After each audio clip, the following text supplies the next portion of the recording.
boys and girls, we are live Science. with the weather report. Science is on the screen. This is a spider and a fly who both apparently died somehow together on my clock. When I went to set my clock ahead finally, so I'm not late for the show, this is what I found, and I thought it was pretty amazing. So I'm hoping Brainbug shows up at some point. I know. Where is a brain bug when you need one? Where is a Brainbug? And this is like the fly. Yeah, pretty cool. Locked in death sort of thing. So anyway. Does anyone hear any buzzing coming from Speed's thing, or someone's like humming in the background? I think it's the flies and the spiders coming for revenge. Oh no. Okay. Do you hear humming or wash machine noise or whatever? It sounds washing machine. It sounds Yeah. Swishy. Swishy? Okay. You know, like bubble bath. I'm gonna unplug and plug back in. You are? Okay, how about now? Swishy, still swishy. the same. Still doing it. Son of a bitch. I'm gonna have to we may have to actually stop the stream and restart if this is a problem. Oh no, I see. Gracious. Okay, Gracious. how's it now? Much better. Yeah, okay. Would you have to turn off the dishwasher? No, when I plugged in my microscope camera, it fucked my Rode microphone up and my regular camera. I don't know why. Man. Don't know what's going on. That's a problem. It just seems like the software would be better than that for the price. Well, I think I have 15 USB devices plugged into this Mac, and maybe I've overflowed some unspoken rule. Yeah, I don't know. Hard to say. So I'm going to switch to my headphones. We got a little historical science to review here today. Woo-hoo. And we're gonna start out with looking at a John Maddox video. John Maddox did a video about clowns, and did he mention Pennywise? Where are the clowns? Did not. Okay. There's got to be clowns. You got to be clowns. I love Killer Clowns from Outer Space. It's one of my favorite old time movies. I've heard of that. Oh, you haven't watched it? It creeps me out. Have you watched it? No, but I've seen references. Yeah, I've seen scenes from it, like on Watch Mojo or What Culture. Yeah. Well, the whole thing is that clowns are really aliens, and they use the carnival, the circuits, to like trap people and shit like that, and they're just horribly evil. And it's like it's kind of like Killer Tomatoes. It's sort of a spoof film. It's kind of a cult classic. So I mean, it's not the greatest movie, not exactly the most artistic, but it is kind of cool. The whole plot is really interesting. The way the entire clone mythology plays into this alien thing. It's really, really interesting. So I strongly recommend it, along with Human Centipede 2. But not for you, Andrew, not till you turn 18. Yeah, we don't need to be accused of corrupting you. Apparently, we're going to have to drink hemlock or something for corrupting poor Andrew. Right. Okay, so you didn't listen to this whole stream. Let me. Okay, so we're going to play this, and we're going to try to get through it without a lot of foreskins. Okay. And let me see. Where is live? Calling out some clowns. Okay, so we're going to share the audio. We're going to be careful. Okay, calling out some clowns. So let's see. So it goes for about 6-7 minutes. So that's about all we really got to listen to. But we'll let me know if the audio is okay. I mean, just big talkers that don't actually. Oh, there's one thing I want to mention. John Maddox, his voice, he hasn't figured out how to use his.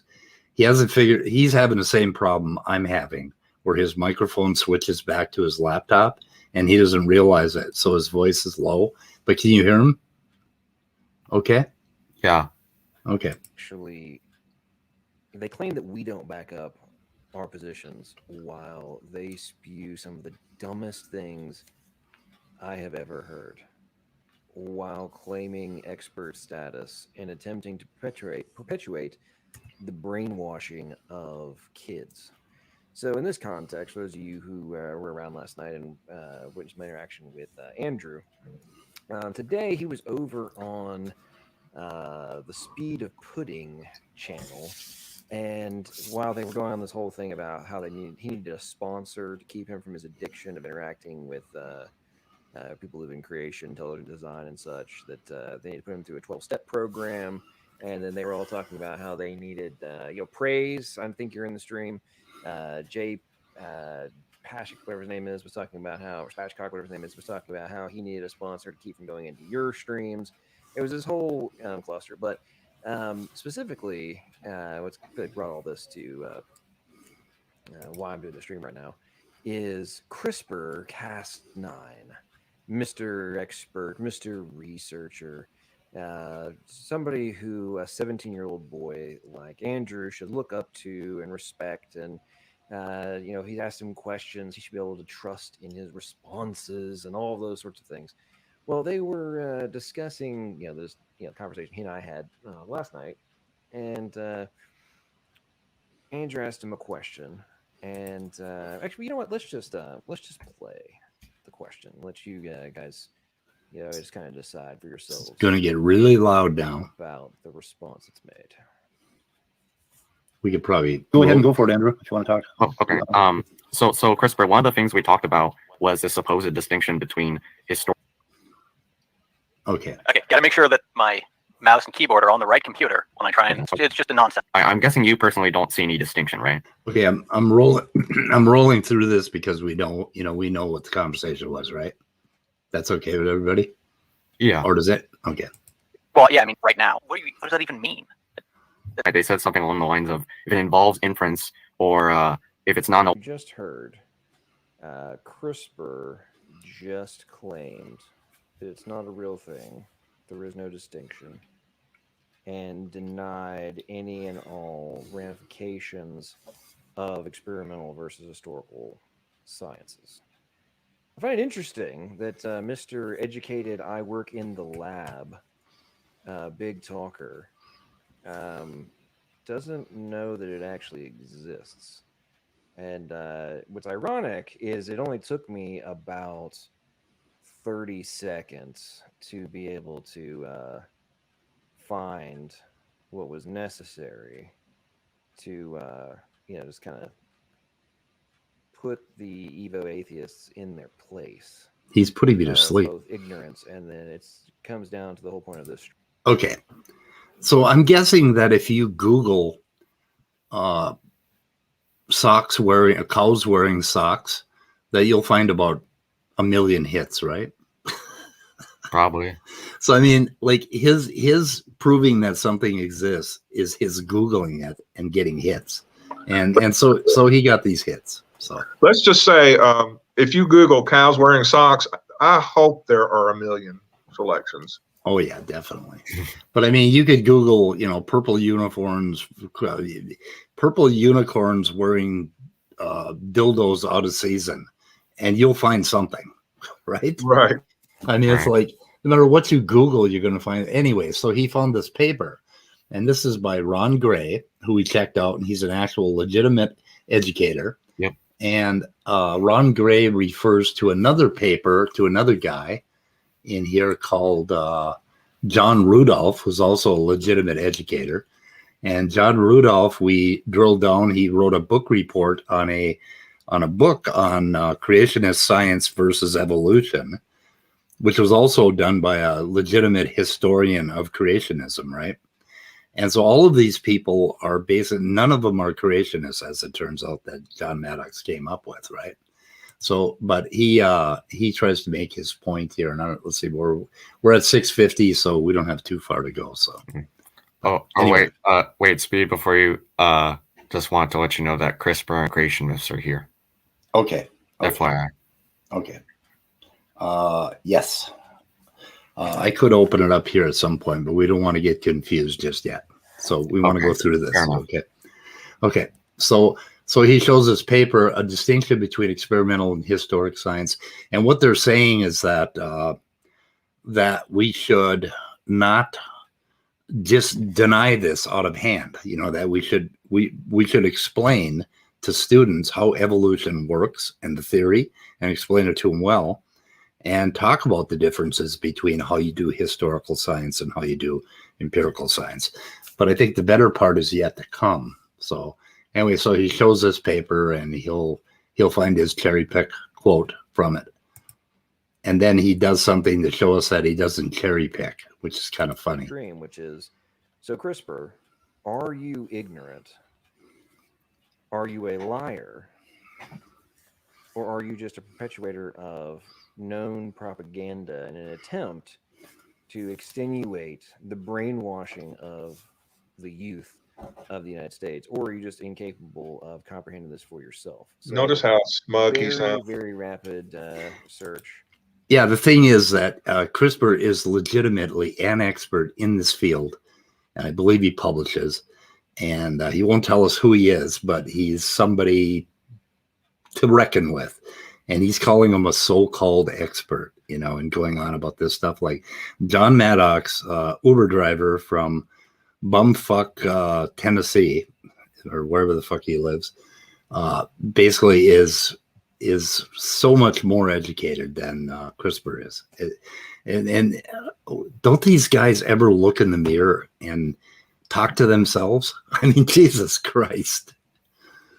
I'm intimidated by people who have PhDs, and I've done a hell of a lot more reading than John Maddox has. And I have the good sense when they say something to think, oh, okay, they may be right and I may be wrong. I have to rethink my position, right? So anyway. Yeah. But fuck, I mean, that's just normal humility. That's normal human humility. We all fucking have it. We all know. When you go to the doctor, you don't go in there and tell him what drugs you should get. What's wrong with you? What the fuck? Anyway, going on. And here we go. What do we got here? The distinction between experimental and historical sciences is a framework for improved classroom inquiry. 10th of January, 2014. Is when it was published. It's been cited. We got Science Education, Volume 98, Issue 2. Wow. Okay. All right. Let's just read right here. Inquiry experiences in secondary science classrooms are heavily weighted towards experimentation. We know, however, that many fields of science, e.g., evolutionary biology, cosmology, and paleontology, while they may utilize experiments, are not justified by experimental methodologies. In case I stuttered, ladies and gentlemen, in case for all the Evo atheist YouTube idiots who run around claiming this does not exist, CRISPR-Cas9, let me read that one more time.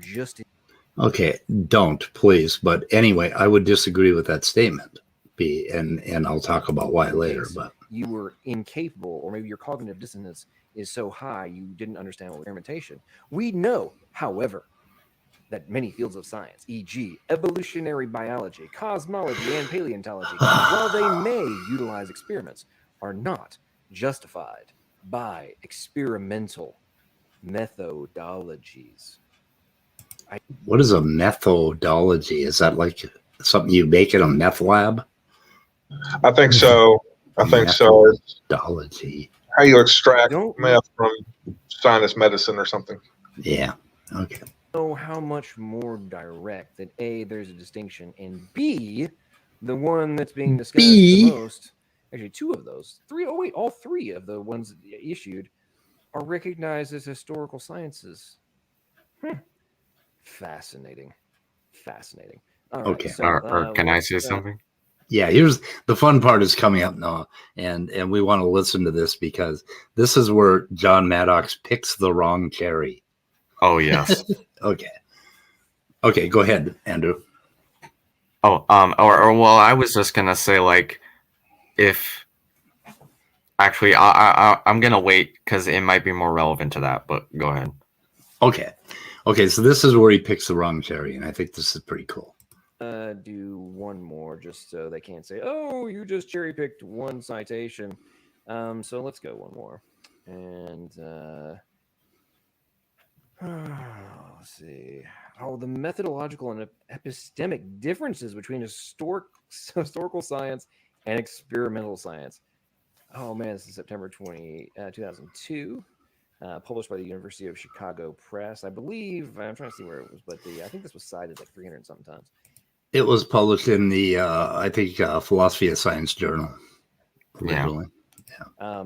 Experimental research is commonly held up as the paradigm of good science. Although experiments play many roles in science, its classical role is testing hypotheses in controlled laboratory settings. Historical sciences, which includes work in geology, biology, and astronomy, as well as paleontology and archaeology, is sometimes held to be inferior on the grounds that its hypotheses cannot be tested by controlled laboratory experiments. Now, it goes on to say that other people claim that it's not inferior and such. But it is, concludes with, for as I argue, scientists engage in two very different patterns of evidentiary reasoning. And although there is overlap, one pattern predominates in historical research, and another pattern predominates in classical experimental research. Okay, so the case. Yeah, so we're not gonna bother reading that entire abstract, right? So that was about it. From here, he goes on and starts complaining about some other dude who he had a fight with over debating him. But so we pulled up all the papers that he popped up and took a look at them and read the papers and found out what they were saying. And the reason he stuttered so much about this one is when he read it, he realized that he didn't want to say this shit out loud because let's see if I can, maybe I have to make it a little bit bigger. That'll help. Maybe I'm hoping people can read it. Okay. Experimental research is commonly held up as a paradigm of good science. Although experiment plays many roles in science, its classical role is testing hypotheses in controlled laboratory settings. Historical science, which includes work, whatever, blah, blah, blah, is sometimes held to be inferior on the grounds that its hypothesis cannot be tested by controlled laboratory experiments. Using contemporary examples from diverse scientific disciplines, this paper explores differences in practices between historical and experimental research vis-a-vis the testing of hypotheses. It rejects the claim that historical science is epistemologically inferior. The whole paper is about rejecting that claim. For as I argue, scientists engage in two very different patterns of evidential reasoning. And although there is overlap, one pattern predominates in historical research and the other pattern predominates in classical experimental research. I show that these different patterns of reasoning are grounded in an objective and remarkably persuasive time asymmetry of nature. So anyway, Maddox, when he started reading it, he started stuttering like, oh, I don't think I want to read that out loud because this kind of says historical science is a good thing. And the whole paper goes on and on about the different methodologies of, let's see, I think this is the first methodology. They're well aware of the differences between experimental and historical sciences. So the people that do want to make that separation, and I think it's an honest separation to make, and I don't think we should dismiss it out of hand because there are differences in methods. In G's words, okay, this is somebody who pushed against it. They can never be tested by experiment, and so they are unscientific. No science can ever be historical. But then he explains why a G is wrong. Let's see. Can you post the paper? What's that? Oh yeah, I'll post all of these in the description. I just have to. It's going to take me a little work. I'll do it while other people are talking. So. But as I shall also show, it is not an accident that historical research emphasizes one pattern and experimental research the other. And he goes on and talks about, let's see, this is the classic experimental science, and he talks about falsifiability and how falsifiability is misused and misunderstood. That basically there's this criticism that they try to set up experiments that will prove their hypothesis. Well, yes, but what they're really trying to do is eliminate false negatives, basically. Yeah, false positives and negatives. They're basically just trying to do good work. Trying to do good work. They're incorporated into the actual experiments. In other words, they aren't just ad hoc attempts to salvage a hypothesis. So that's criticism of, basically empirical science. Okay. Much of the activity that goes on in classical experimental science may be interpreted as attempts to protect the target hypothesis from misleading confirmations and disconfirmations. This is subtly but importantly different from attempting to falsify it or to save it. So anyway, and then he goes on about historical science, and Lakatos was against historical science. So John should have went a little further and cherry pick quotes from him, but is really aimed at something quite different, namely minimizing the very real possibility of misleading confirmations and disconfirmations in concrete laboratory setting. The historical tendency of philosophers to take the isolated experiment as a descriptive unit of experimental research has obscured this character of classical experimental science. Anyway, and then we go on. He talks about the Mars rover thing, I think, and this is historical science. Okay. In the prototypical scenario, an investigator observes puzzling effects of long past events. Hypotheses are formulated to explain them. And what they're trying to do is the goal is to discover a smoking gun. Yep. And they talk about plate tectonics in this paper and the history of continental Wagner's hypothesis, and how at first it didn't have any support. But then Princeton geologist Harry Hess found the seafloor spreading hypothesis, which was later confirmed, and the subsequent discovery of alternating bands of reverse magnetism spreading out symmetrically on both sides of the volcanically active mid-Atlantic ridge provided the smoking gun for seafloor spreading. And that went back and verified continental drift. So that's kind of that's how they put together the history. But nobody just made up a story and didn't look for any evidence, right? I mean, it wasn't accepted until they had, the evidence for it. The best scientific explanations are unifying. And we go on. Oh, let's see. So, successful historical hypotheses explain traces by unifying them under a consistent causal story. A smoking gun is a trace or subcollection of traces that, so to speak, cinches the case for a particular causal story. But this doesn't mean that historical researchers can't procure supporting evidence for their hypotheses any more than it means that experimentalists can't procure supporting evidence for theirs. So let's say they talk about the Earth's mantle, and they were talking about the Chicxulub crater and the hypothesis about the dinosaurs. He goes through that pretty well. He uses these as examples, and then explains how Peter Ward started to provide some really good evidence with ammonites for the extinction, right? And what else do we have here? A central tenet of the scientific method is that hypotheses cannot be proved, only disproved. Let's see, provide a more unified causal explanation than another without procuring direct evidence against the latter. So, and there's more.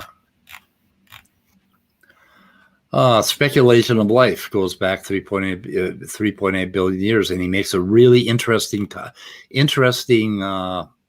case for the Miller-Urey experiment, which used the wrong atmosphere, right? They had that wrong. Nevertheless, later on, they found out that this is brought out clearly by the fact that scientists now know that amino acids can be produced under a wide variety of different conditions. Yep. And he references the paper. So he says that just because Miller-Urey had the wrong atmosphere doesn't eliminate the fact that they found something. They showed something, and then later on we found more, and we found more information about it, right? And found different ways for it to be produced. So it's a pretty good article, actually. And this was written in 2002. Yep. And let's see, where else are we here? Yeah, and he makes the case that we're not that necessarily historical, basically historical stuff is necessarily going to be a narrative. It's going to be a story, right? And this isn't something that we should reject. It's something that we should embrace, basically. I mean, of course, it's going to be a goddamn story because it only happened once. And then I think at the end of the article, he says they can, however, proliferate alternative explanations for the traces they observe and then search for a smoking gun to discriminate among them. The overdetermination of the past by the localized present provides a rationale for this work. So he says that the past is overdetermined and the future in empirical science is underdetermined. So that we have all of this stuff that we can find to support the past. But for the future, it's a little bit different. So anyway, good article. Yeah, like there are more variables that are going to determine the future than what you have in the past. Yeah. Yep. Or I guess more of the variables aren't variables in terms of the past because you already know what they are from what's left behind. You can't do that with the future because the future hasn't happened yet. Yeah. So I just put a link in the public chat for this because I think I'm pretty much done. But we went and downloaded 3 papers, Scott, and one of them was this. Oh, this is the book review. So we looked at the book review. I don't know at what point he cites that, but it really has nothing to do with his particular case. Right. Yeah. In fact, it deals, and I'm glad both Gutsit Gibbon and Creation Myths are here because it basically deals with the things they've been saying and other people have been saying all along, that not all Christians are young earth creationists, that there are people who believe, they were, I used to be a theistic evolutionist that believes God guided speciation, but the science as it is reported is accurate. And then others that say, well, the science happened just like it said, but I still believe in God.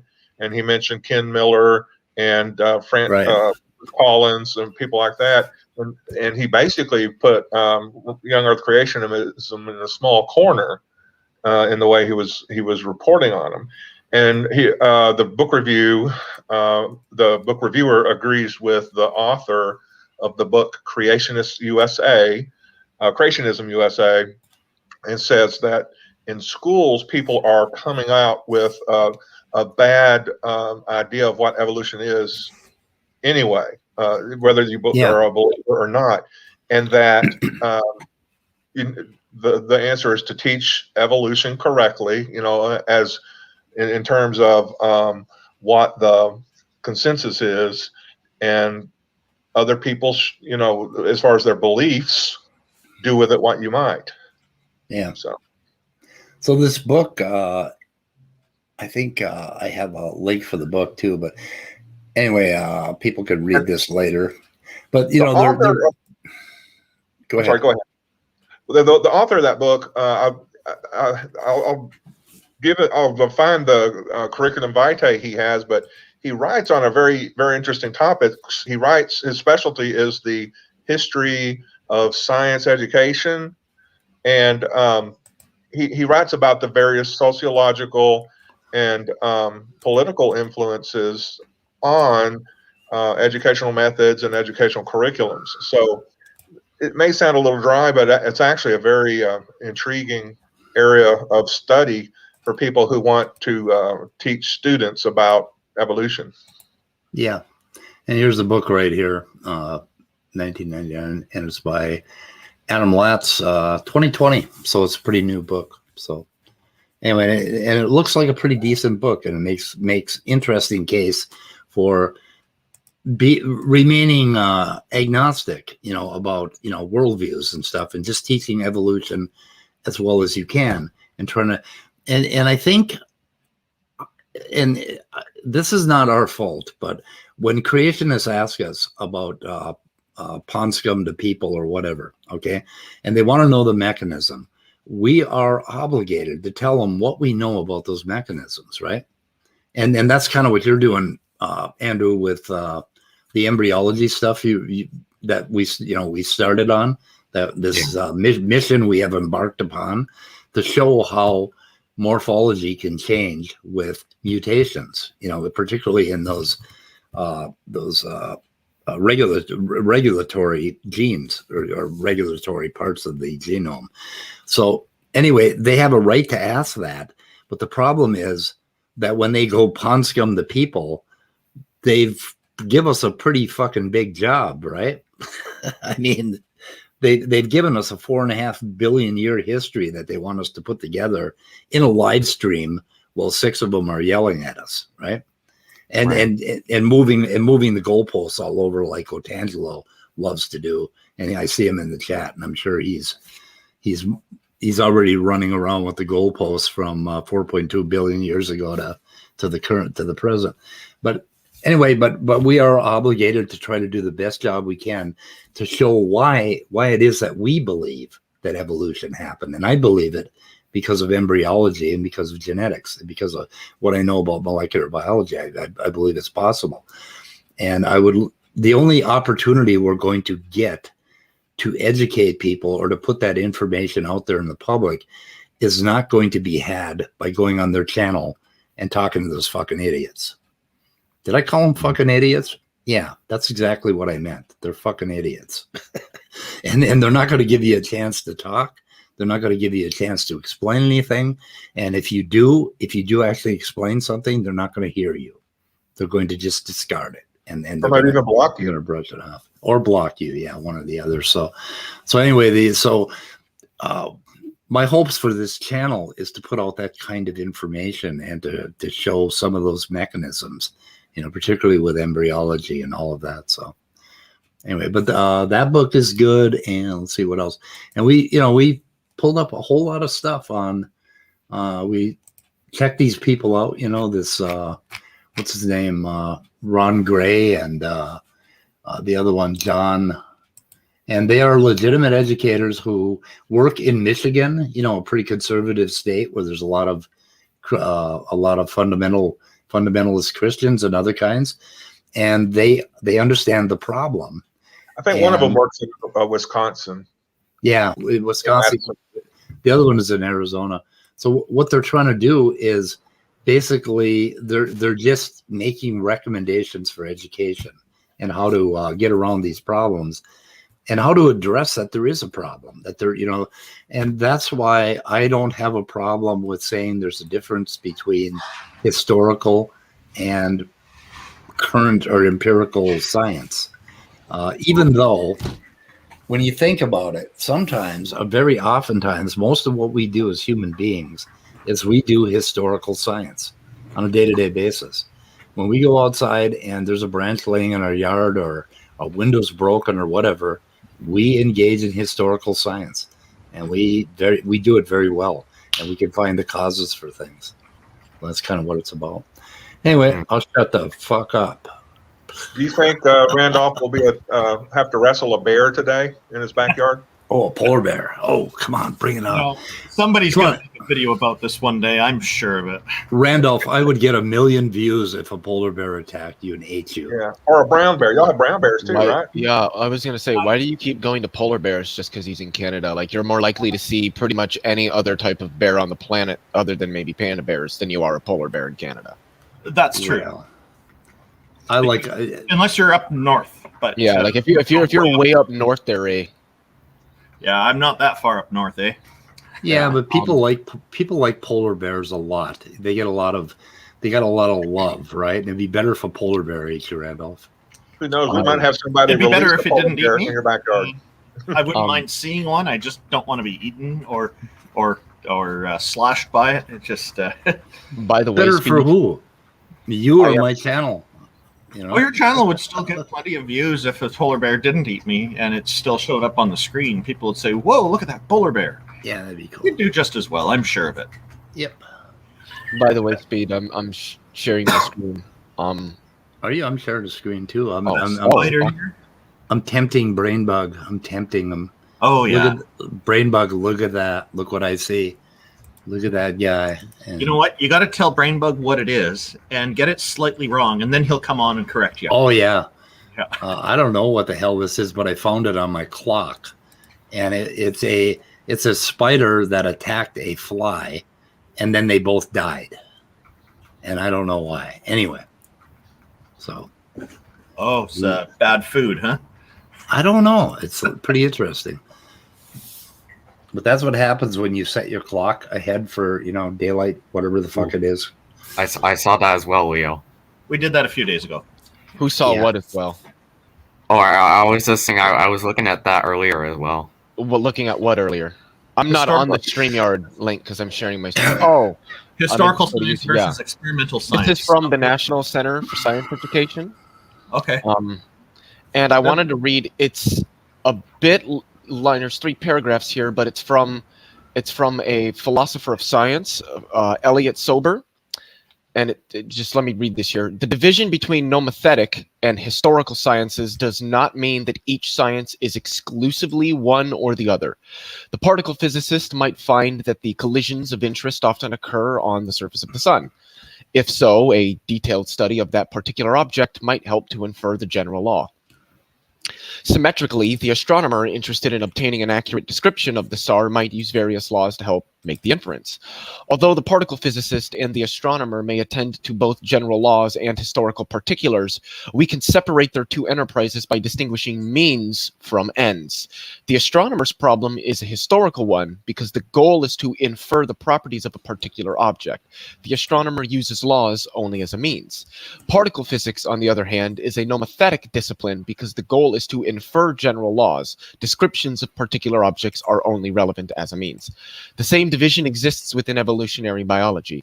When a systematist infers that human beings are more closely related to chimps than they are to gorillas, this phylogenetic proposition describes a family tree that connects 3 species. The proposition is logically of the same type as the proposition that says that Alice is more closely related to Barry than she is to Carl.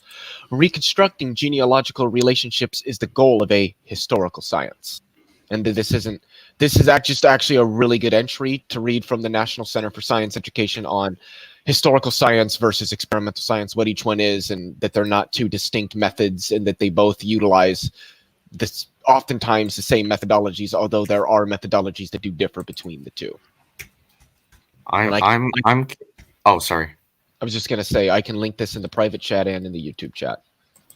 I'm curious what Otangelo has on this, because apparently he thinks that you don't know what you're reading. Well, that's because... Well, it's funny because did anybody else follow along on what the actual website said as I was reading? Pretty much. Did I read it? So wait, did I read what it said verbatim? Yes. So doesn't doesn't that mean, yes, I did. Doesn't that mean that I obviously knew what I was reading if I said exactly what was being read? Not necessarily, but I think. Well, in your case, you do understand. Well, I don't understand how I could not understand what I was reading when I was literally reading exactly what was written. That makes absolutely no sense. Now, if I was like using the different words, speaking in different contexts than what the article had implied, I would get that. What Otangelo is doing is he's just trying to pull subtle attacks on my character because he doesn't have an otherwise cogent or substantive response to what I just said. True. Yeah, I agree with that. I think that in your case, you definitely would understand all of that because this is the field that you are taking a tremendous interest in and seem to be extremely knowledgeable about, in my view. So, but I find it quite interesting, your views on these things. And I'm sure if somebody was to ask you some question about something in there, you'd be able to elaborate on it. When I was a kid, I would read stuff without understanding what it meant, but I knew how to pronounce the words I was reading. So I can't completely discount the possibility of someone reading stuff without understanding what they're reading. But I think in most cases, people comprehend what they read. Yeah, what Otangelo was that I didn't know what I was reading, but it seemed that he was implying that what was actually on the website and the words that I was reading did not match up, which obviously wasn't the case, given that I was reading verbatim from the page. So his comment just did not make sense. I think what he tried to say is that I couldn't comprehend the information contained in what I was reading, but that isn't what he said.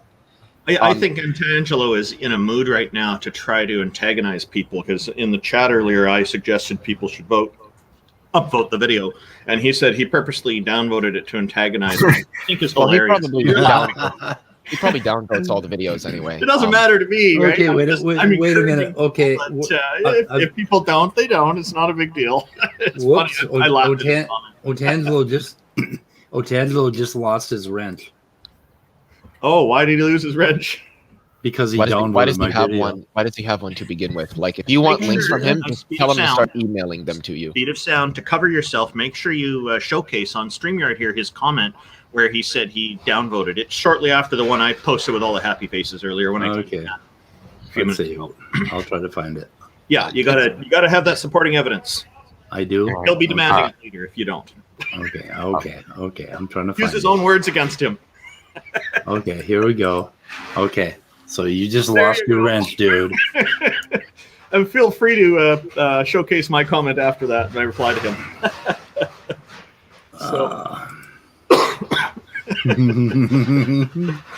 So that's what I think he's doing. Is I think he's trying to antagonize people today. That's seems to be his theme for the day. Okay. Okay, so back to this paper. What the hell did it say, Leo? I missed a whole lot. What, the one that I read? Yeah. What? But that wasn't a paper. That's an article, and it was an article on historical science versus experimental science. Oh, I want to show you something that I found. Well, I'll just tell you, when I looked up historical science in the wiki, now the Wikipedia has an entry for almost anything. I think they have unicorns. They had nothing for historical science. So if the Wikipedia doesn't have an entry for it, I don't. What does that mean? Well, I think Lena just showed something that on Wikipedia that talked about historical and experimental. Oh, really? Okay. Yeah. well, the thing is, like, the terms historical science and experimental science and the like subtle differences between them is something that's more philosophical than it is scientific, quite frankly. I'm not Right. finding it. Yeah, Where did yeah. you? Oh, sorry. How long ago did she do it? How many ages ago did she post A this? couple of Pages. chat heights, I guess.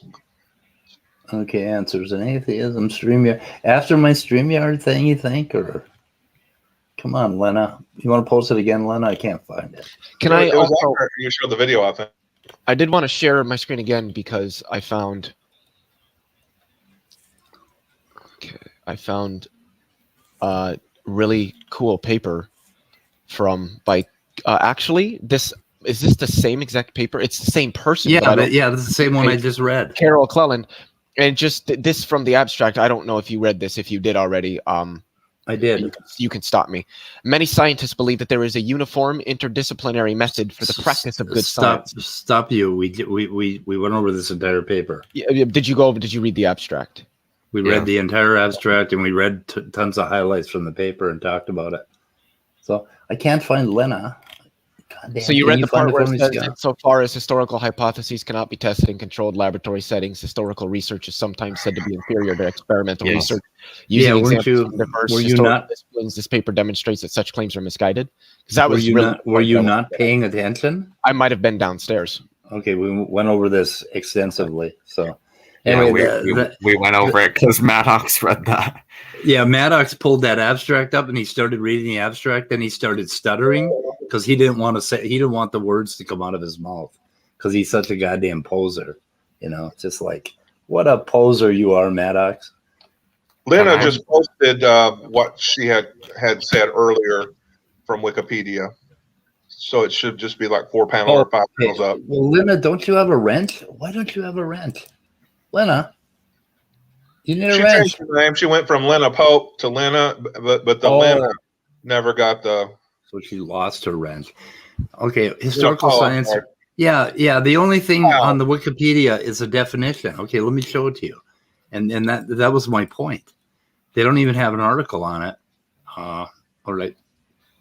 I just took you off. Okay. Share screen. Hang on a second here. Now, this is kind of telling, I think. And she posted a link from this. So what's happening? What's happening? Okay, so I looked up historical science on the Wikipedia, hoping to get an article, and I did, and all you get is this. So it says historical science may refer to, and then down here it has a simple definition. So that's really, I think that's all you posted, Lena. So yeah, I mean, that's all it has. It doesn't have an article on it. It's a little definition. So anyway,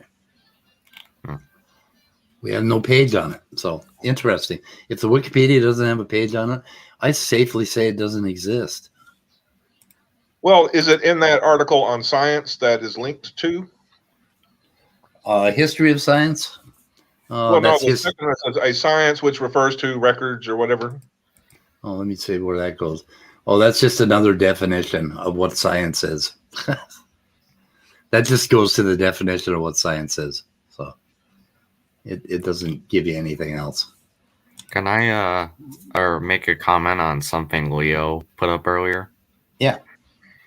I think, or I guess that's what I was looking at as well, Leo, and I think it kind of demonstrates how scientists going into a lab or just into a setting where they're going to do science, quote unquote, is basically they're not one day going to say, okay, we're going to do historical science today, and tomorrow we're going to do operational, empirical, whatever science. They're switching back and forth because it's all science. Mm-hmm. By the way, kids, all the papers that we've talked about and all the YouTube videos we've looked at are in the description. I got about 10 links there or something, or 5 or 6, including Leo's paper. I think if you add some really nice, relaxing music, Randolph's project there would be a great ASMR video. Yeah, we should just watch that. And then you could speed it up, like, of all the clips of him doing his project, and put it to some sort of cheerful music, and it would look awesome. Oh, and then when the polar bear comes to eat him, we could have some really intense music. Like, that's right. Yeah, that's right. We need to do something with this. It's such an inspiration. Yep. Did you want to say something, Leo? I'm just reading this from I don't know what this website is. asa3.org. I need to Google search for that. It's an article by Craig Rusbolt, who's a PhD. I don't know what he's a PhD in. It looks like chemistry. Yes, BA in chemistry from the University of California, Irvine. MS in chemistry, University of Washington, Seattle. MA in history of science, University of Wisconsin, Madison. PhD in curriculum and instruction, University of Wisconsin, Madison. Ooh, I want her quote from this guy. What he said here, and this is going to be a little lengthy, but not any more than like maybe a minute or two. Earlier, I say that scientific methods vary from one area of science to another. Some variations in methods are due to differences between operation science, to study the current operation of nature, what is happening now, and historical science, to study the previous history of nature, or what happened in the past. Both types of science are similar in most important ways, especially in their use of scientific logic, but there are minor differences. Although some young Earth creationists try to contrast historical origins science with experimental empirical science, this is wrong, because historical origins science is based on observations, so it is empirical. Although repeatable controlled experiments can be done in operation science, this is not possible for historical events. Sometimes the limitations of historical data provide a reason for caution about conclusions, but this challenge has inspired scientists to develop methods that reduce the practical impact of data limitations and historical sciences. In fields such as astronomy, radiometric, physics, and geology are authentically scientific. In historical science, one way to reduce the practical impact is to use repeatable, uncontrolled experiments to gather data. For example, other pages explain how observations of many Cepheid stars from many parts of the universe have shown that all Cepheids have similar properties, allowing them, and supernovas, which have their own consistencies, to be useful for measuring astronomical distances. These consistencies let scientists develop reliable, descriptive theories which can become explanatory theories that usually are related to and are consistent with explanatory theories in operation science. Did you link that one? Good. I have not yet, but I will. Yeah, you should link before you start reading, and maybe we can put it up on the screen. Don't really ever do that. Well, I just didn't share my screen for that one. But I when people read something, I can't hear any of it unless I can see it. That makes no sense. Makes a lot of sense if Are you you understand. telling me that you hear with your eyes and see with your ears? Yes, if you understand ADHD, you'll know exactly I have what ADHD. I'm talking about. Well, maybe not the brand I have because audio input doesn't work. Where'd you put it? Oh, there it is. Okay. And Leo, so you're telling me this was literally from a literal experimental lab scientist? Yeah, it's from a scientist, and not just somebody who's a scientist, but somebody who's got a master's degree in the history of science and in the curriculum, and a PhD in the curriculum and instruction of science. Ooh, nice. Yeah, I think what he said there made a lot of sense to me because, like, I mean, it's kind of in the name, experimental science, experiment, or lab experiment specifically. Historical science is still based on they're both based on observations. So they're both science, however we eventually define science, but they both have the characteristics of science, and so one isn't inferior over the other. So there may be a distinction, but it's not really a good distinction. Perhaps a distinction without a difference. Ha ha. Ha ha. Looks like Randolph has a sponsor now. Tyvek. Tyvek home wrap from DuPont. Yeah, that's a DuPont wrap that goes around the outside of the building before we put the vinyl siding on. Yep. Yeah. Ooh, my fingernails are dirty. You should be ashamed of yourself. Speed. Be professional. Your fingernails. My fingerprints. You need some moisturizer too. Yeah, so what is this? Huh? What is this we're looking at here? It's a microscope. Yeah, I know. Camera.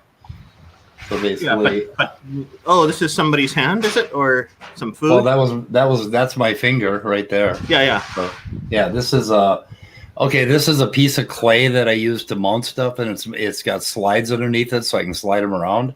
Oh, so I can move it basically. Okay. Except on the camera, it's backwards, so I have a little trouble. And then I can like zoom in, and then I've got to refocus. Yeah. Let's see. That is a bug that just happened to be laying there. I can put another bug on there. Let me see what I got. What do I got here?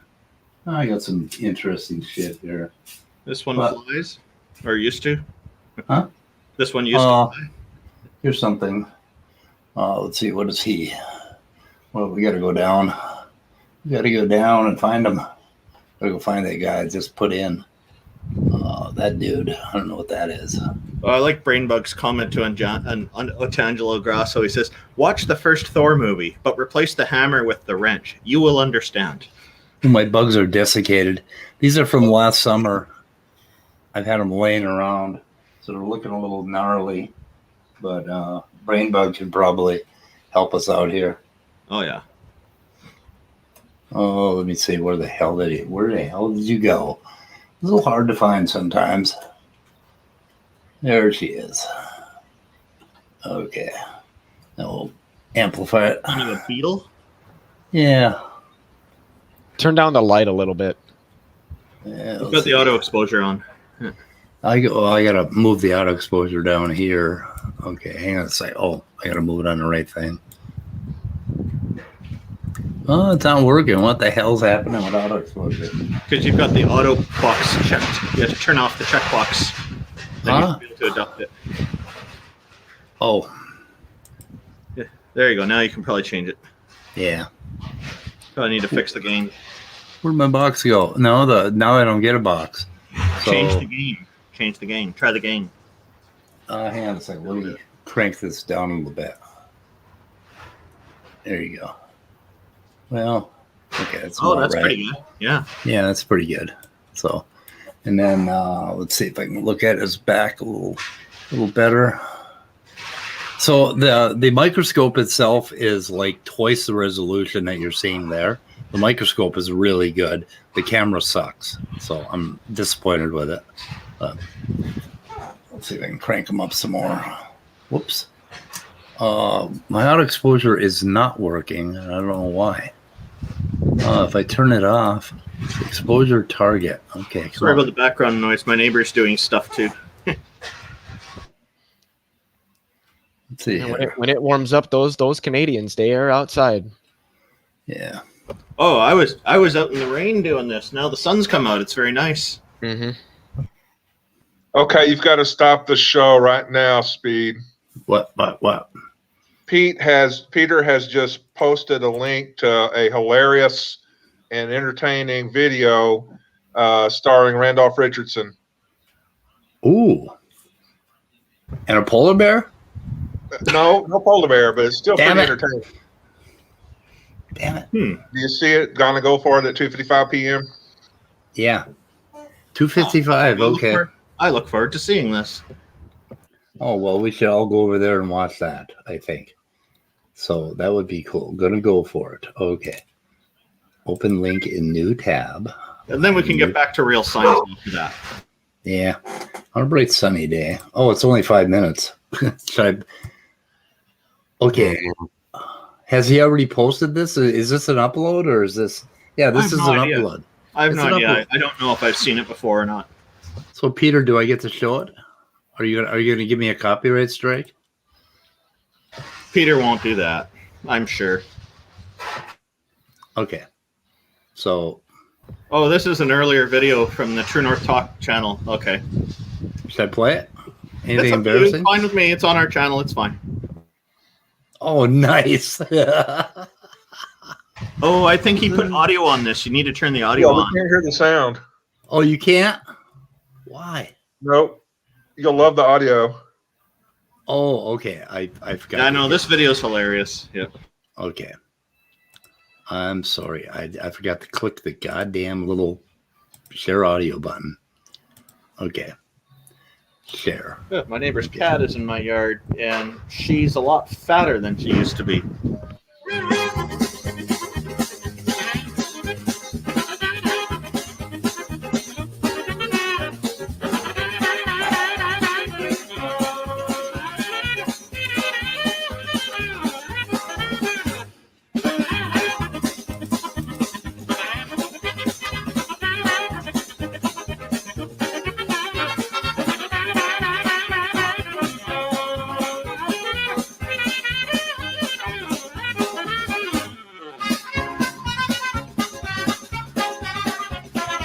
So what you're seeing behind us here is Old West Wall, which we had to take down because it was rotting from the ground up. And so instead of trying to fix it, I decided I'll just build a whole new one. Okay. And so, yeah, that's plastic ceiling. That's left by the previous owner here who kind of didn't build things properly, and he's a professional builder. So okay, I linked the video, and there's a good part up here. Yeah, if you go back just a little bit, you'll see the roof come down. Yeah, go back a little more, and yeah. Okay, go.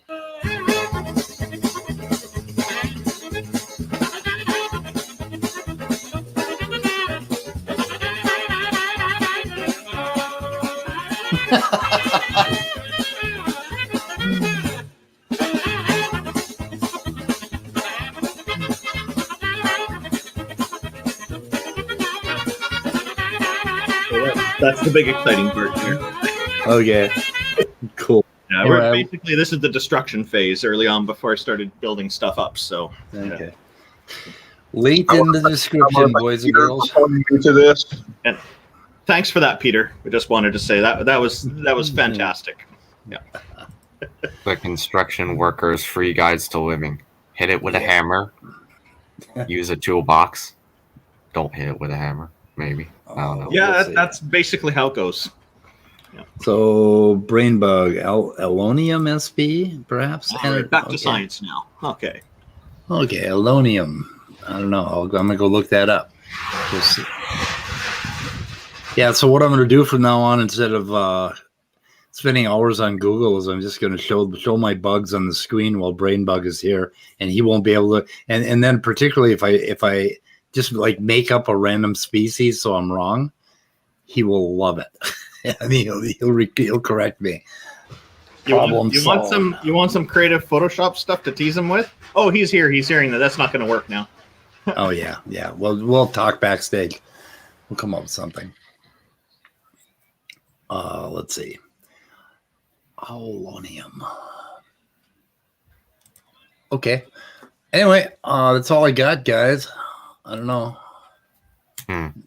What do you all got? Ooh. The only thing I have to say is that Sal knows significantly less about cosmology than I would have guessed, and my guess was already pretty low. He actually doesn't know a lot about biochemistry either when you come right down to it. Okay. Or Leo, this is a pop quiz question.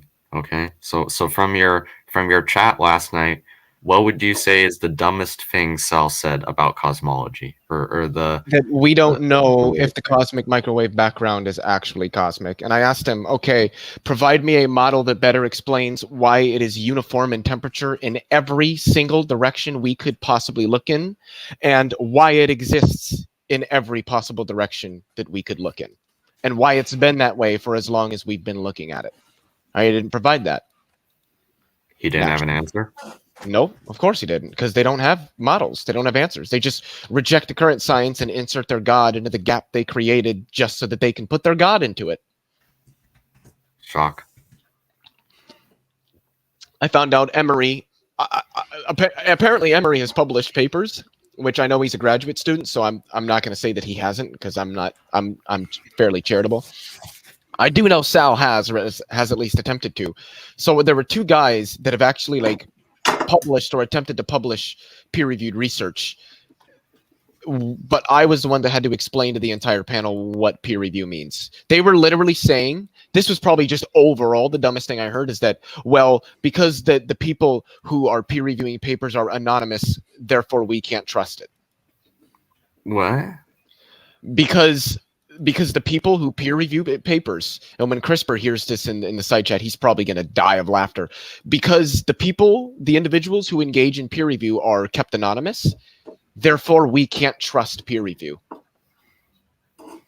Huh. But the funny thing is when I came in, they were citing some research and claiming it was peer-reviewed to substantiate their point. This is what for as much as these conservatives do too, but these creationists rail against science and the soundness of our methodologies and the reliability of the consensus and of the peer review process. They sure do like to cite all that stuff whenever they can. Of course. It's interesting. It's very interesting. Why do you think it's called pseudoscience? Who knows? They probably think that it's better science because that word sounds cooler and it's bigger. Huh. So I had a question for you, Leo. Or I guess more about the historical science stuff. Going back to that, if that's okay. Let's see. I'm trying to remember. It's been a while. Basically. Okay, so you would agree that that when the word repeatable in science refers to observations, not the events or experiments themselves, correct? In most instances, yes. It's that what we're observing consistently happens in generally the same way, and if it doesn't, it's not distributed over a broad enough amount of standard deviations to be considered unreliable data. Okay.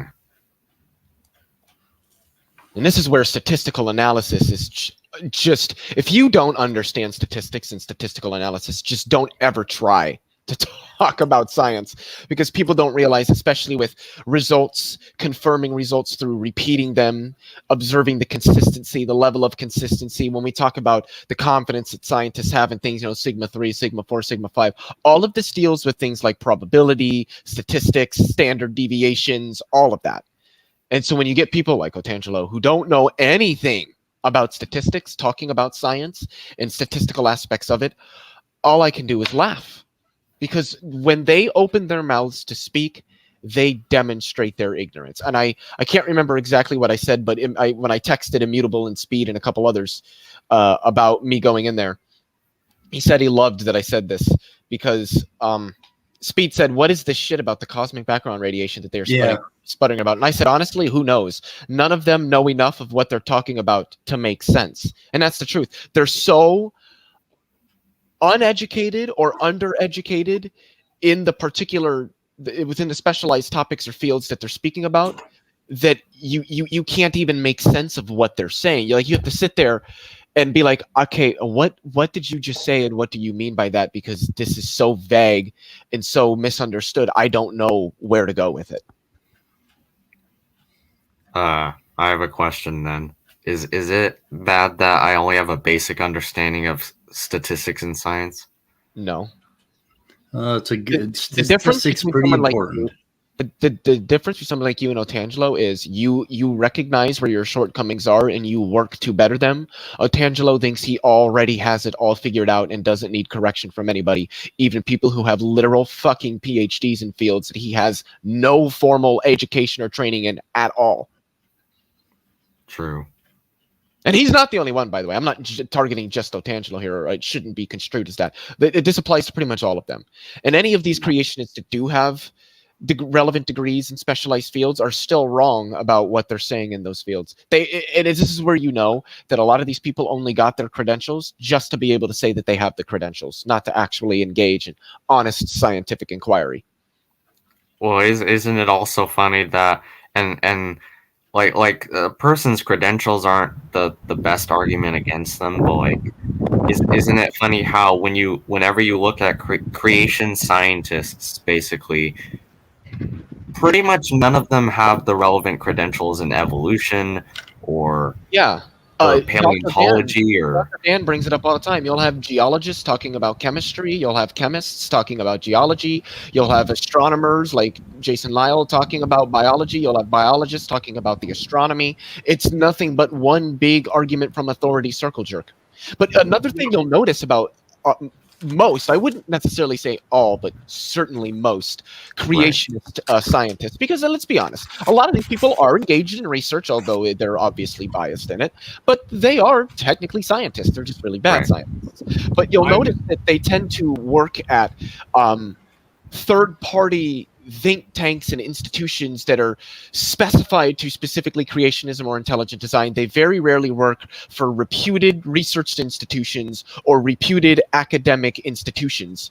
Why do you think that is? Why do you think that they work only for third-party institutions that are already predisposed towards a set of conclusions rather than being employed by like Harvard University or CERN or the Perimeter Institute or the Max Planck Institute for Theoretical Physics or working at Stanford or something like that? Like, look at Dr. Dan is an assistant professor of biology at Rutgers University. That's pretty good right there. Compared to somebody who's a geneticist but works for Creation Ministries International? Are you kidding me? I've seen in the computer networking field that I'm in that there are people we called, like, there's one certification they would get called CNE, Certified Network Engineer. Mm-hmm. It's not available anymore because the company's since changed things, but that was offering it. But it was actually quite a good one. And there was sometimes we'd get people who would have this certificate, but they wouldn't know anything about computer networking. They were totally incompetent on it almost. So we would call them paper CNEs because all they did was they memorized how to pass the test, and that was it. Yep. And but this is different than, I guess, buying your PhD, which some of the universities out there are diploma mills as well, which is kind of bizarre. I came across one today. Somebody pointed one out to me. Somebody claims to be a doctor of atheism. I'd really like to know where they got that credential. Wait, you're not talking about Matt Dillahunty, are you? No. Matt Dillahunty's talking about people who are not coming across as credible. This is somebody else in a YouTube comment somewhere, so it's totally reliable. I do want to comment to something or speak to a comment that Peter made. Going to go for it. He said, in young Earth creationism, dentist and pharmacist are considered credentials. David Neff also knows this well because he debated the guy twice. Anthony Silvestro, who they always call him and say he's a doctor. He's a DDS. He's a doctor of dentistry. Okay. Huh. Talking about, but colloquially they go by DR period or doctor in front of their name, profession, which confuses the general public. You see, chiropractors get a doctor designation, which totally doesn't make any sense because what they're doing is not based on science. Exactly. They'll call him like Dr. Anthony Silvestro instead of it being Anthony Silvestro DDS, which is technically the proper nomenclature for something like that. Like, you can call a doctor technically like a doctor so-and-so, but you're rarely going to see that in the academic field. It's going to be like John Doe MD or John Doe MD PhD, MPA or something like that, or MPH, Masters of Public Health, or Masters of Public Administration, something like that. The only time you see like the doctor is in the DR before the name is somebody who has a PhD or DPhil if you're in the United Kingdom in a reputed field. The only reason I got my network certification, CNA, Certified Network Administrator, is because I had an employer who was willing to pay for it. Because I said to them, I don't care about this stuff. They said, oh, okay, we'll pay for it then. Okay, I'll take it then. So I went and did the test and all that and got it. And so it wasn't really hard. I didn't have to write a whole thesis or anything. So it's not up at the level of the stuff that you see at the universities by any stretch of the imagination. Scholarly level, yeah. It's not that, but it's not that hard. Yeah. But I mean, credentials are still credentials. You could have an associate's degree in, like, I don't know, applied physics or engineering or something. That's still a credential. That is still worth something. Oh, yeah. It's only some credentials, only some of those post-nominals let you put doctor in front. And I had a client years ago. She is a doctor. She's got a PhD in psychology, and she was selling some kind of a woo thing. And it was interesting. She goes around calling herself doctor all the time, giving kind of medical advice, but she's not a medical doctor. She's a doctor of philosophy. Yep. It's funny how that happens quite a bit, especially with the snake oil stuff. And then you get people that say Dr. Jill Biden isn't a doctor because she's got a PhD in education. I'm like, she doesn't know anything about medicine. And I'm like, if you think that the word doctor means specifically like medical doctor, you don't know the etymology of that word. I believe it's Latin originally, and it meant a scholar, an academic professional. And the reason that word was often applied to specifically medical doctors was because specifically medical doctors were almost always working in research at some higher education institution back in the 1500s and 1600s. So they were scholars, so they started calling them doctors. But everybody else that also did research in philosophy departments and other science departments were also called doctors. So if you have a PhD, you are a doctor. Yeah, but like you said, in academia, they don't usually introduce themselves as doctor. They introduce with the credentials afterwards. And Yeah, and the general public is used to doctors always being in the medical field or dental field. Mm-hmm. Yep. Yeah. I think before we... Oh, sorry. No, go ahead. All right, I was just going to say, I think before we move on to another subject, potentially, we should probably point out that credentials aren't everything. And I mean, like, someone from another field can say something relevant, but, like, they have to follow the rules that everyone else follows. I think they're meant to signify an accomplishment in academics. Would you agree with that, Leo? Yeah, it's an academic accomplishment. It's saying that one has achieved, one has engaged in technical level, specialized formal education and active research in a specialized field, and is thereby qualified to comment and speak on what this field represents, where it started, where it's going, things like that. It is a credential, but your credentials is not what your entire reputation should ride on. And this is why you have to focus on more or less a consensus in a field rather than what one or a couple or even a dozen professionals in the field are saying. Because if they disagree with the consensus, that's not looking good for them. And this is why citing one or a couple of professionals in a given field and saying, well, because they said this, therefore it must be correct, is an argument from authority. Citing an entire consensus of relevant specialized experts is in no way, shape, or form an argument from authority. Right. Or like the... Oh, go ahead. When they cite a particular professional in the field, it starts to come across as doctrinal very often. I find like a doctrine, almost like following following a god and do what they say. You can't question them because they have the credential, which seems strange. Because people in academia, you would think, would be open to challenge and critique. And they are, or at least they should be. But the ones I know who truly are in there are open to that. Yeah. Exactly. Yeah. And another thing is that there's a difference between saying, well, so-and-so is a professional in this, and they said this, so it must be correct. And saying, well, this is my argument in favor of this. I have seen research by such and such professional, and their research seems to substantiate the argument that I'm making. That is not an argument from authority. There's two ways to commit an argument. Exactly. There's two ways to commit an argument from authority. One, to cite as a relevant expert in a field somebody who is not a relevant expert in that field. Like when I talk to some apologists, Christian apologists, who cite William Lane Craig when we talk about the BVG theorem. Well, that's an argument from authority. He's a philosopher and a theologian, not a physicist, not a cosmologist. Or when you cite a relevant professional, but you don't make an argument, you just say, this person's a professional in the field and they said X, so X must be true. Now, if you say something along those lines, but you provide your own argument for the truth of X and then support that by pointing to research conducted by a professional, that is not an argument from it. See, the thing that's with what citations of people on are so important. Yeah, the thing with, and this is on both sides, internet theists and internet atheists, just throw fucking fallacies at stuff. They don't, like, when I came in on LPP's Quantum John stream last night, they were quoting a paper by what's his name, Lior Shamar, I believe is his name, is something like that. He published research on what's called the axis of evil. I can get into that in a second, but this is an issue in cosmology. But the thing is, he's not a cosmologist. He's not even a physicist. He's a computer engineer. And when I pointed this out, right off the bat, Argotha said, well, that's an ad hominem. I said, where am I attacking his character? I haven't attacked his character. I stated something that's a fact. He's not a cosmologist. He's not a relevant professional. And then when I cited that the axis of evil isn't supported by the consensus of cosmologists, I was told I'm committing an argument from authority. And I didn't call him out on this, but I should have. What I should have said is, wait, so citing the overwhelmingly large percentage of professionals in a field is an argument from authority, but when you guys cite paper by a person who's not even a relevant expert at all in the field, that's not an argument from authority? See, I think you have that backwards. There's one little quibble I need to push you on is you use the term internet atheist and internet theist. I don't differentiate between atheists who are on the internet and off the internet. I do.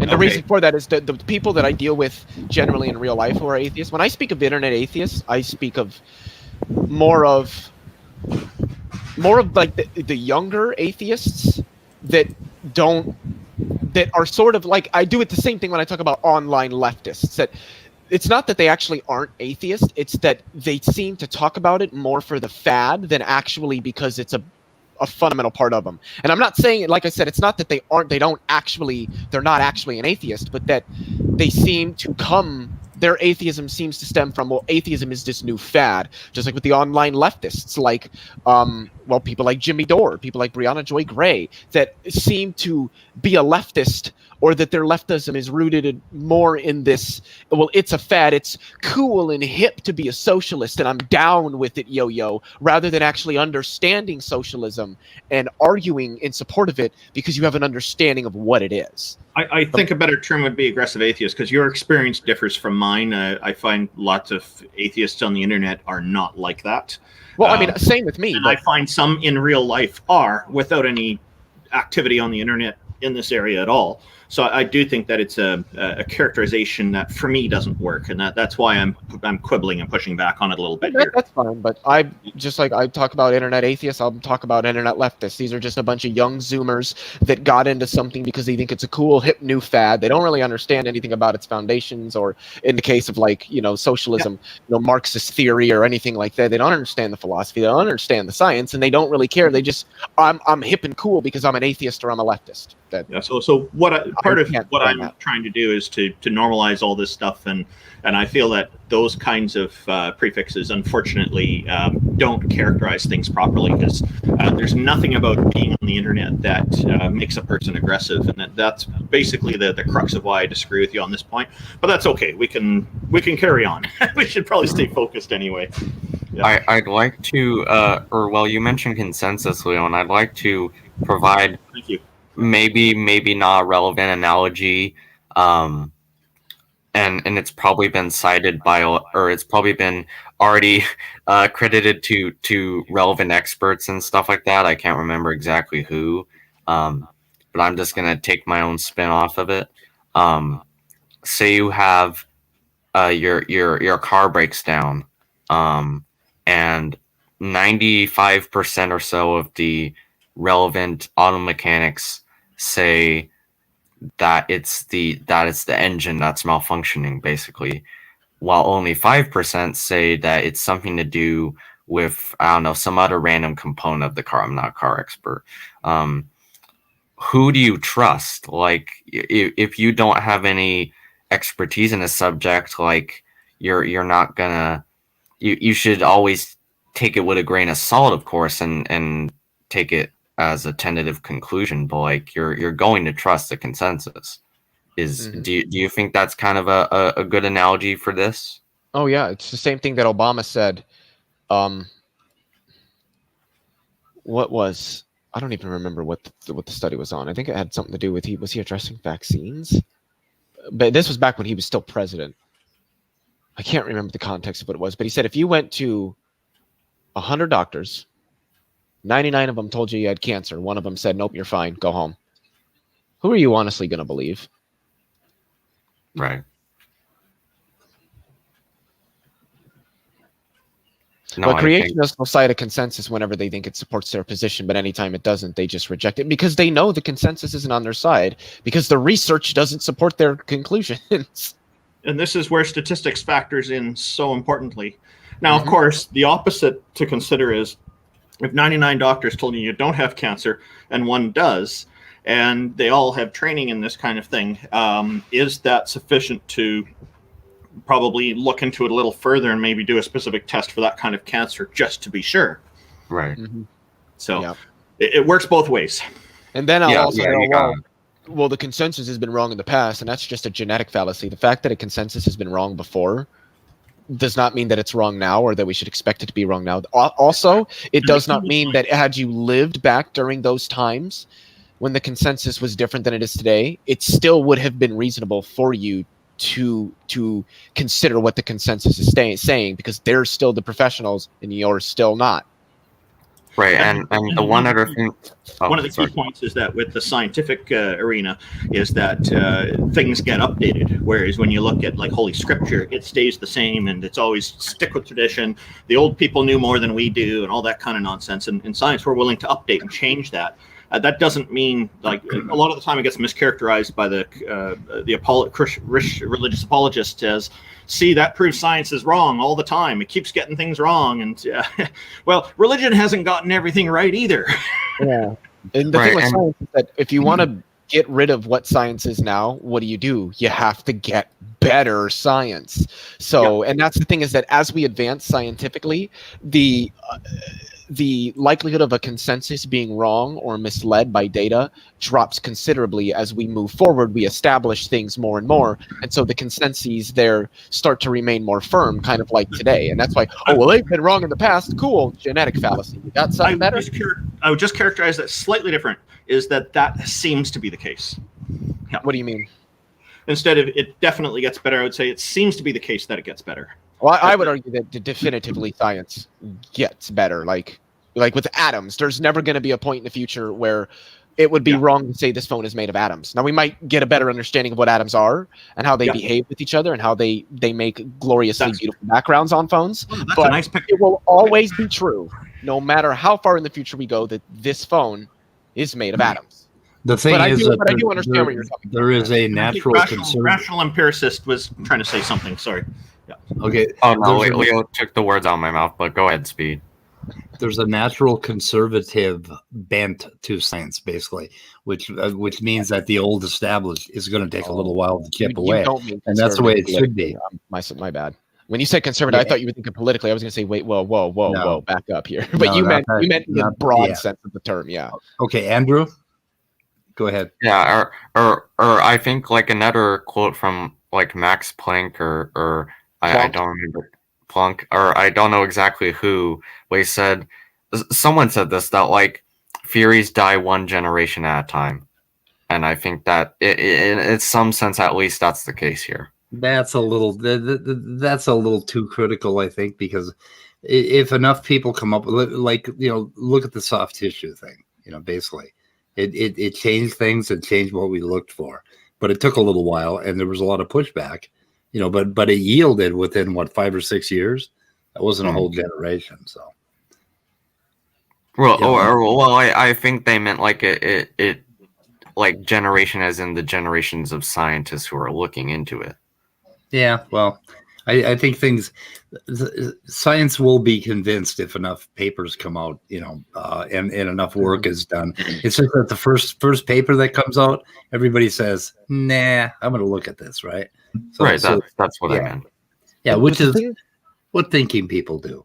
The thing that I find funny is you'll hear a lot of pseudo intellectuals and pseudoscientists, conspiracists always argue that, well, essentially they make the argument that, well, because science hasn't always gotten everything right the first time, because science doesn't have all the answers now, and because it changes, therefore it's not a trustworthy process, but then fail to realize that the same process they're criticizing there is the same process that's given us the better data, that's moved science forward, that's given us the correct answers. So it's a fundamental misunderstanding of science. Science has never been a tool that's going to give us the right answers the first time, and those answers will stay correct for all time. That's just not what science is. It's a process that utilizes particular methodologies for understanding the structure, the function, the behavior, the mechanisms, the operations, what have you, of the reality that we live in. And we're limited by our abilities to experience and understand and experiment with reality. That's where the limitations come. The limitations aren't necessarily in reality or in what is true or not. It's in our ability to derive truth and differentiate it from things that are not true. The limitation is on us, not on reality. Science is a process, a method we created. It's not perfect, and nobody ever claimed that it was. By the way, Stephanie put up, every now and then comes up with something. A true atheist don't shout at what they cannot see. And that's why I never participate in Bible teardown discussions, because I don't give a shit. That's not true. I've shouted at the light. Oh, wait, I can see the light. I've shouted at the dark. Yeah, okay. Anyway. What now? Oh, I just pulled up a link that somebody... Why have I seen this link before? The observations, predictions, theory, the little diagram. Craig Rusbolt. What? Craig Rusbolt, PhD. No, where did you... Who gave you this link and where? Because I don't see it. It was in private chat. What? It was in private chat. Huh? It's from Leo. I don't see it. Do you know who that is? Does anybody know who Leo is? I shared two. Which one? The second one. Yeah, that was the one that I read from that went clear over your fucking head because you couldn't read along like a 3-year-old. I'm sorry. No, that was a different one. That was the first. That was the second one. It was the first one. Fuck you, Leo. I know what I missed. I looked at this paper earlier this morning, which is the historical science, not a paper, but a website. It looks kind of cool. Yeah, the historical science is empirical and is scientific. Yeah, it's pretty interesting. The first one that I put in from the National Center for Science Education is a really, really good article on this very topic. Well, let me get rid of this. I did not catch the beginning. Oh, you missed something really good, Lori. We caught John Maddox stuttering when he cherry picked the wrong cherry. He picked a paper that said things that creationists could never utter out loud. Basically, historical science is quite valid, empirically valid, and it is because the way we do historical science is we actually use it. Making that distinction does hurt me, but we actually use what we know today to figure out what happened historically. And we do that all the time. We do that as human beings. Just any normal person will use the knowledge that they have about the world to figure out why their car is no longer in their garage when it should be, right? Yeah. Or why, who killed who, that sort of thing. Exactly. In our everyday lives, we don't turn to, we don't look for answers in methods or systems that have absolutely no established precedent, because we all acknowledge that those kinds of methodologies and systems just don't work. They don't yield consistent results. That's why we don't use them. And that's what pretty much anything that's a non-natural method or model or system is. It's not useful. It has no utility. First paper I went over by Carol Cleland. Cleland, yeah. Cleland, yeah. Methodological and epistemic differences between historical science makes a very good point that it is necessarily a narrative to talk about what happened in the past. And if you listen to Nick Zentner talk about what happened out in Washington and Oregon, it is amazing, because he traces this line of volcanoes that were on the Yellowstone hotspot. And we were talking about this earlier today. Now, there's a line of volcanoes that goes across like 3 states, right? Where there have been eruptions. And these eruptions, you can see that some are much, much older and almost non-existent, almost erased. Now, according to the creationists, because the continent only moved in that year after the flood real rapidly, according to them, those volcanoes had to pop up like every 2 weeks as the hotspot ripped across North America, right? Or the continent ripped across the hotspot, actually. But when you think about it, how do they explain that some of these volcanic remnants are really old and really weathered, and then we have Yellowstone, which is still smoking, right? And like you can see the line. In fact, there's another line that that line goes from it goes northeast. It proceeds northeast. And the other line crosses that one, and that is a much younger line of a different volcanic system, basically, where they can also see the hotspot zipping across the continent.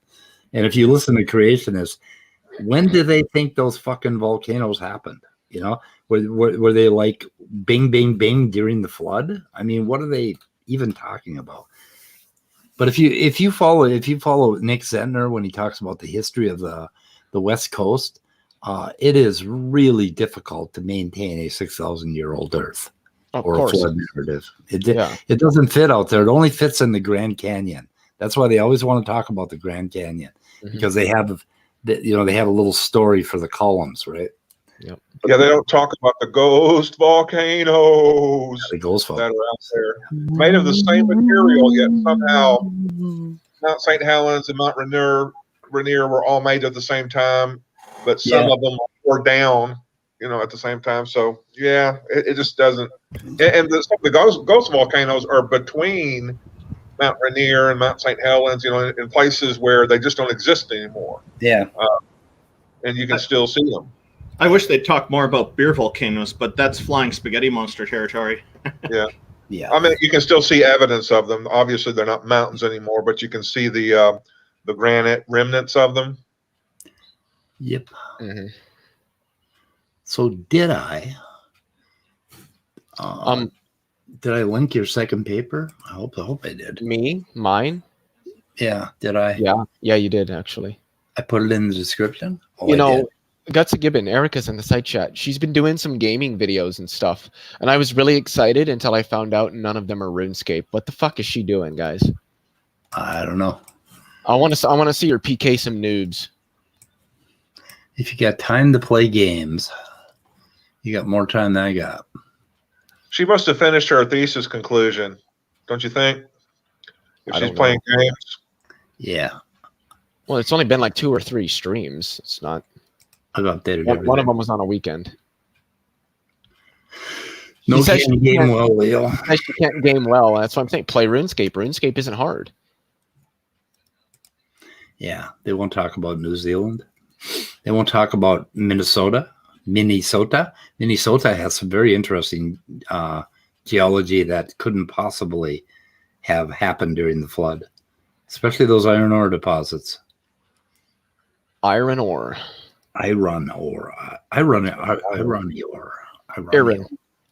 iron ore. I actually came from a few miles. I grew up a few miles from where they discovered iron ore in Minnesota, Mountain Iron, Minnesota. That's where I went to school. I'm pretty sure that iron was being used by humans before like anybody other than Native Americans knew about Minnesota. Oh, I just realized why they named it Mountain Iron. Mount what? The town I come from is named Mountain Iron. Mount Iron. Okay. I just realized. I just put it together. Shit.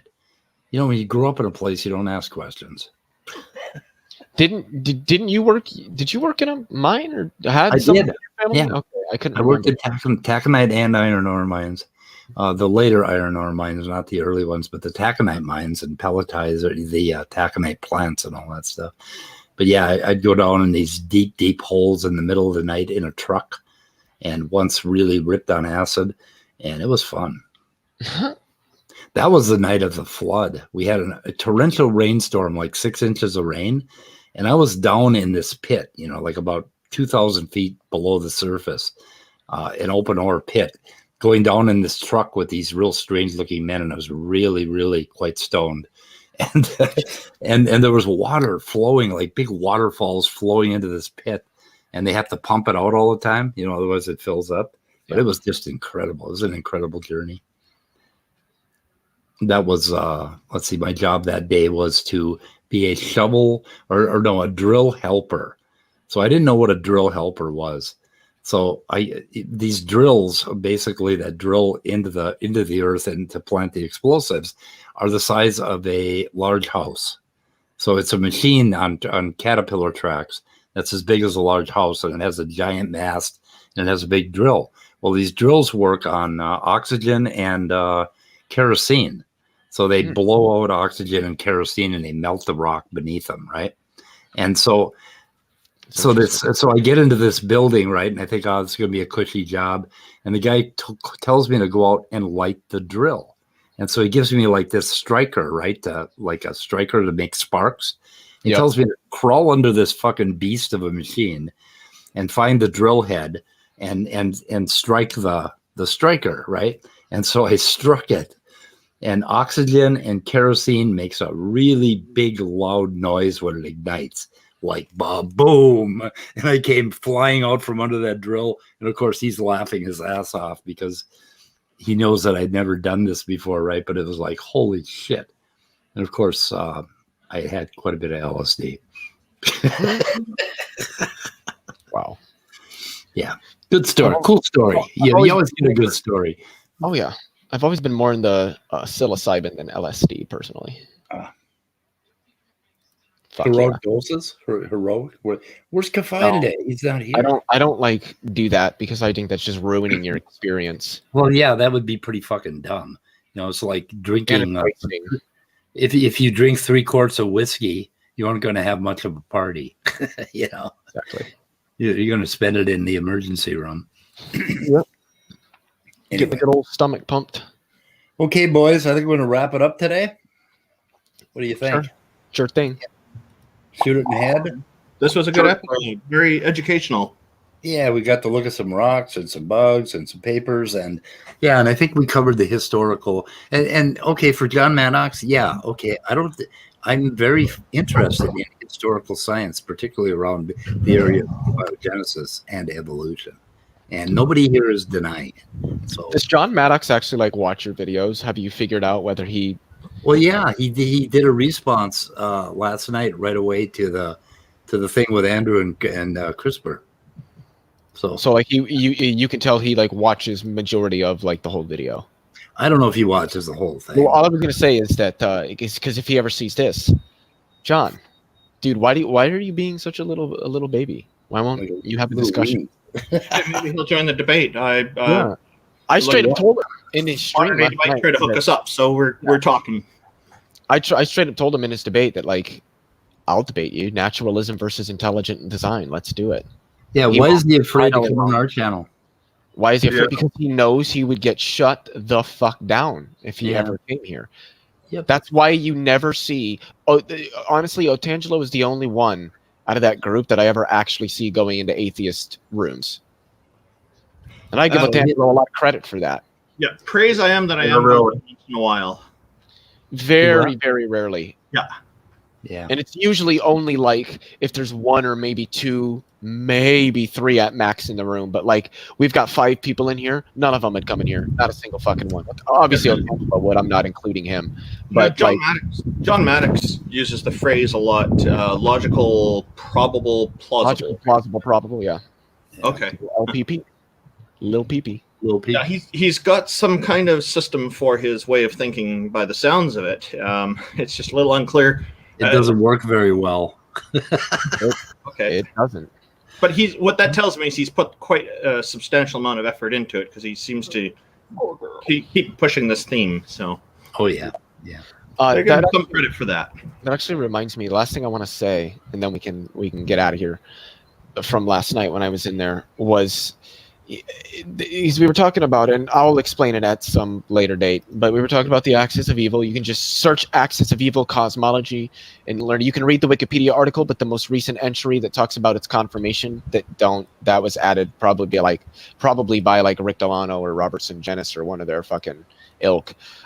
Anyway, they were talking about how I was talking about how in 2016, I believe it was, a paper was done by several authors that considered various anisotropies in the CMB and mapped them against different ways that the ecliptic plane of the Earth could be lined that would line up with those anisotropies, and none of them matched.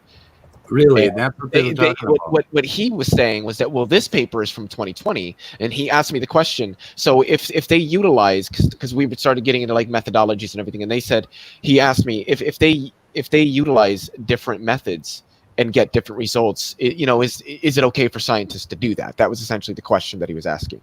And I tried to clarify, well, I can't just answer that question because the answer depends on whether or not the same data set was used.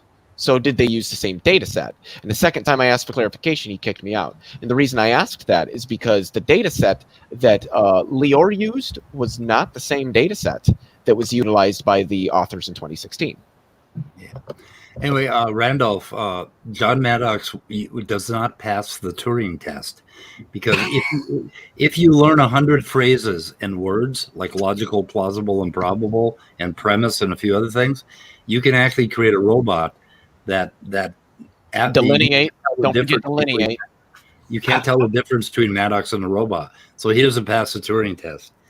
Because if you actually pose something reasonable to him that he doesn't have a script for, he will flounder and start to stutter, and he breaks out, and then smoke starts coming out of his ears, and the gears start falling out. So, but he has such a friendly sounding voice. He does. He is absolutely friendly. Yeah. Okay, guys, we're killing it. Anybody have anything to say for themselves? I guess I do. I've made some more progress here on building this studio, and that's for the future atheism call-in program called TrueNorthTalk.ca is the website if you want to know more about it. I'm also pushing a campaign to normalize atheism in society, so that we get equal response as theists do when theists say they believe in deities. If we say we don't believe in deities, we want it to be the same response of, oh, okay, that's no problem, instead of being chastised for it. So that you can find out more about at normalizeatheism.ca. There's also a hashtag, normalizeatheism, that's starting to see a little bit more use on Twitter and other places, as I understand it, which is fantastic to have all this support. This is part of the mandate of Canadian Atheists, actually, which you can find out more about at www.canadianatheists.ca. Thank you very much for having me on and letting me show off my my progress on building the studio here. Yeah, Good. it's looking really good. Okay. Anyone else? I would like to say something, and then we can wrap up. Okay. Oh, you can take that stuff off the screen so everybody can see us. Oh, you want to see you guys? There we go. Then we can wave goodbye before you close the door. Wave goodbye. Okay, Andrew. All right. Science is about not fooling yourself, and you are the easiest person to fool. Thank you. Very wise. Richard Okay. Feynman, by the way. Goodbye, cruel world. 7 o'clock p.m. Central Standard Time, my channel. Let's learn about what the expansion of space-time really means. Cool. Okay. Put a link in the chat in the description here so people can follow. Do we have time? Because it's going to take me about a minute to pull this link, maybe 30 seconds. I don't know. We'll give you 30 seconds. Depends on how fast I can go. Scott should have something to say for himself. What do you have to say? Yeah, I just want to say I really, really, really enjoy Sonic peanut butter milkshakes. Don't know what that is. Cool. They're great. Sorry, what is it you're mixing with peanut butter? Sonic. Well, it's a Sonic. Do you know what Sonic is? It's like a drive-in Restaurant. hamburger place. It's a fast food restaurant. Yes, we fast don't food. have them in Canada, so peanut butter milkshake sounds amazing. It is. Like recently, there's a restaurant here that's been making blueberry milkshakes for the last couple of years, and they're fantastic. That's White interesting. Claw. Yeah, but peanut butter, that's a new one. I wonder if you could like take Sonic's cheesecake shake and blend it with the blueberry shake and have a blueberry cheesecake shake. That would be awesome. The blueberry cheesecake shake sounds delightful. It does, and they put little sprinkles of graham cracker or something on it. Oh, that would be great. Yeah. Then it's got that real cheesecake substance to it because the graham wafers. And does the rational empiricist have any views on these flavors? I don't know, but I think Scott, we should pay attention to everything you say because you may not be with us long if you. That's true. Keep eating these. I might have to limit consumption in order to remain on a daily participant in discussions. Yes. Limit 2 per household. We'll keep everybody one more posted. What's that? Go ahead. I am literally holding a little thing of peanut butter in my hand right now. Oh my god! Literally, you damn Zoomers in your peanut butter. Literally. yeah. Okay, guys. I Okay, just a spoonful sometimes. okay, guys. Julio shared his video link here. Yes, I did. It's also in the YouTube chat. Set your Okay. reminders. It's a The short video- one, but it's the video- necessary. The video link is in the description already. Okay, so look at my description. I got a lot of links. Goodbye, cruel world. And remember, Thank you. science doesn't have all the answers, but religion has none of them.